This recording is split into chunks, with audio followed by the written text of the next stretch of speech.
Everybody, it's Jared with Big Mill Motorsports here. I'm out here working on the car. I can't do a whole long video today. I've got to get back thrashing on the car so I can make it up for this next coming race. I'm on pace to have the car done, no problems. Just a lot of work. Ended up being a lot of parts too. Right now I'm in it for about $1,400 worth of parts. 300 of that I already had here, so I actually shelled out about $1,100 in parts, and then a whole lot of blood, sweat, and tears. I can show you guys right here if I can get this out. All right, show you guys kind of where we're at here. As you can see, everything in the left front has been replaced. New spindle, new ball joints. That's not my new wheel and tire there. That's actually right there. New rear end housing, although this is what I actually had here. New bars, a new axle, all that kind of stuff. The body work, I've got a decent amount of body work to do here. New fender, quite a bit of stuff to do. Most of it that's going to be a pain is actually going to be the body work, just because I hate doing body work. And everybody that's been following me for any amount of time knows that I'm pretty stupid when it comes to rivets. A couple of things just to kind of show you though. This is the axle, the long axle that came out of it, and it looks kind of short. You can kind of see here it snapped it right at the fat end right there. So I've never seen one break like that. That's pretty crazy. I do think, there it is. I do think I will be able to salvage this part of the body, as you can see over there. You know, this body's old and crappy anyway. I think I'm just going to try to get this riveted back together. It's not a super important part. Probably in the off season have to look at getting a new body. My front fender is pretty shredded, but again, I do have a spare fender, but it's maybe in worse shape.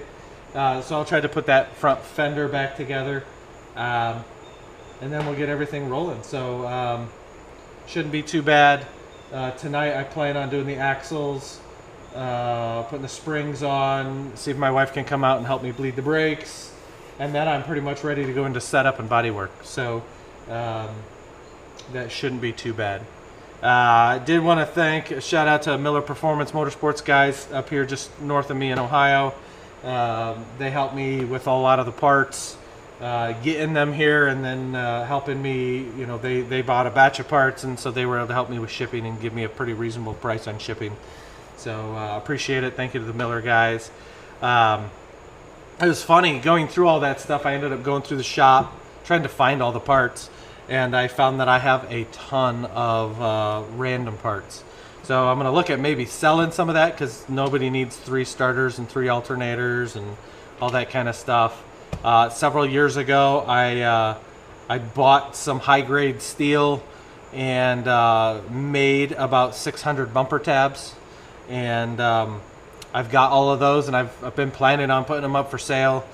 They've been redesigned a little bit within the rules, and at a higher grade steel they actually are better than probably almost anything in the market. At least that's what everybody that I've sold them to so far says.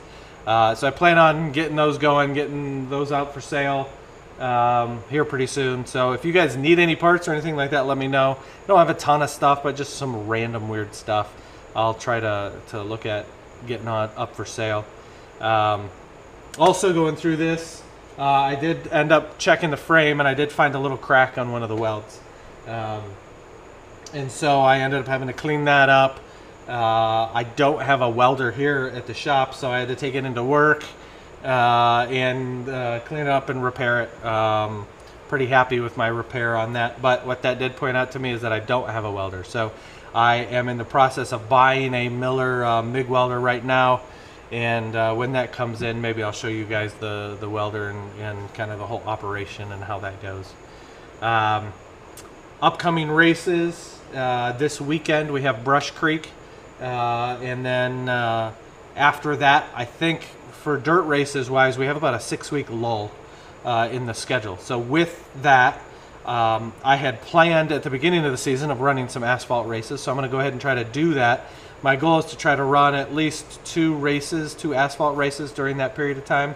And the first one will be the Anderson Grant Fritz Memorial Race, Anderson Speedway. And I love Anderson as a racetrack, and so it's a 50-lap race. Used to be 75 laps, used to be 100 laps. I'll talk more about that next week as I start preparing for that race. But I've got a brand new set of asphalt cut tires from the beginning of the year. I'm getting mounted on wheels right now, so I should be good to go. Later, a couple weeks after that, I plan on maybe running, I think Speedrome in Indianapolis is having a Saturday race. I'll probably try to make that race. Labor Day weekend is they're doing our local dirt series is just announced that they're doing the racing alongside the Hillbilly 100, and that's some racetrack I don't know of in Virginia, but it's a pretty big race, this Hillbilly 100, and so kind of the Legends being part of that is kind of a big deal.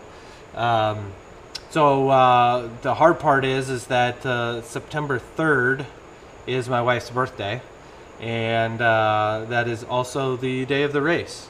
So right now I am in the process of trying to convince my wife that you know, hey, maybe some R&R time alone at a bed and breakfast would be fantastic, and we'll see how that goes. If I can convince her of that, and if she thinks that's a great idea, then I might actually be able to make the Hillbilly 100 race. It's about 4 hours away, wouldn't be too bad. Running our same Federal tires, so my same setup, I would just have to figure out what gear to run there.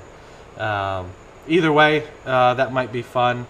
And then later in the year, I am looking at running a road course race.